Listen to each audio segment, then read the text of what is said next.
The Botox post.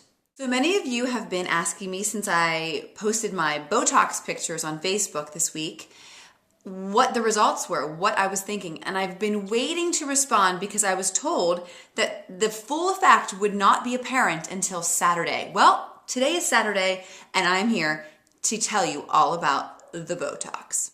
I went to a really fun Go Red event for women this week in the city. And my friend and I walked in, and literally almost before we had a couple steps in the door, we started hearing murmurings of, there's Botox upstairs. You know, there's Botox upstairs. They're giving out Botox upstairs. It's free. There is free Botox going on upstairs. So of course, you know, we grab a glass of wine and we pretty much beeline for the upstairs because we want to see what's going down. And sure enough, two well-renowned doctors in the city are giving out free Botox injections, and they were only going to do it right here in between people's eyes. Well, hello, that is my trouble spot. I have a scowl line right here from many years of doing this to my kids, and I thought, oh my gosh, this might be my chance. I've been thinking about doing it. I had promised my husband I would never do it. Well, we never really shook on it or, you know, did the pinky promise or anything. It was a glass of wine and a few encouraging girlfriends later, and there I was in the Botox chair.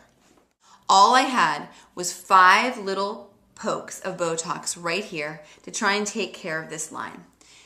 And here's my review. First of all, I have very fair skin, and you can probably still see a couple poke marks.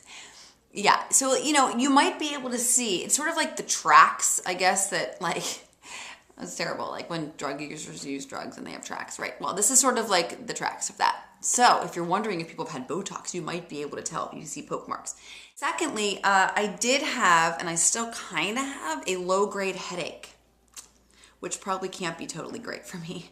But when you're shooting botulism in between your head and your eyes, it's a side effect, I guess. So a low-grade headache, it was really the only side effect. Now, as far as results, again, this is a very light treatment. And when I also have lines on my forehead that I would like to get rid of, but this doctor I was very impressed because she said to me, you know, you don't have a giant forehead, and if we do too much of that, you could end up looking like a freak. So that might be in my future later, but that was gonna have to be, you know, very lightly done. So I got it right here. And up until last night, I really couldn't tell much difference. And then last night, I was laughing so hard, I ran into bed with my husband and I was like, check it out! Watch!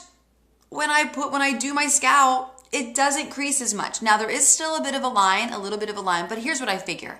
You know, when you take a wrinkled piece of linen out of like the dryer and you want to get the wrinkles out, you have to go over it a couple times with a very hot iron to really get the line out. And that's what I'm thinking is happening here. There's still a line, a little bit of a line.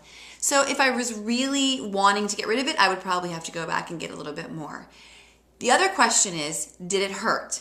And I'll be honest, the people before me were like, oh, it doesn't hurt at all. It doesn't hurt. It kind of hurts. Of course it hurts. It's a little tiny needle. It's not like when I give blood, I literally weep like a complete baby. I hate needles. And so it's nothing like that, getting your blood taken in your arm with the big old honking needle. This is a teeny tiny needle. And the doctor had me breathe in and she would say, breathe out. And every time I would breathe out, she'd go, boom. And it was like a mean bee sting, like what a September bee, you know, just like an angry bee. That's what it felt like. Boom. And then it would go away. And then boom. And then it would go away. It was very quick. And I think worth it. I would do it again. Basically, I liked it. Someone said, can you move your forehead? Yes, I can move my forehead because I really didn't get that much. So will I do it again? Maybe. We'll see how this all keeps going and if my headache goes away. I kind of recommend it. I think if you have a line right here that's like after you're like 35, 40 years old, you know, we all have those lines. I'll do it again. That's pretty much it. So that's my Botox story and I'm sticking to it.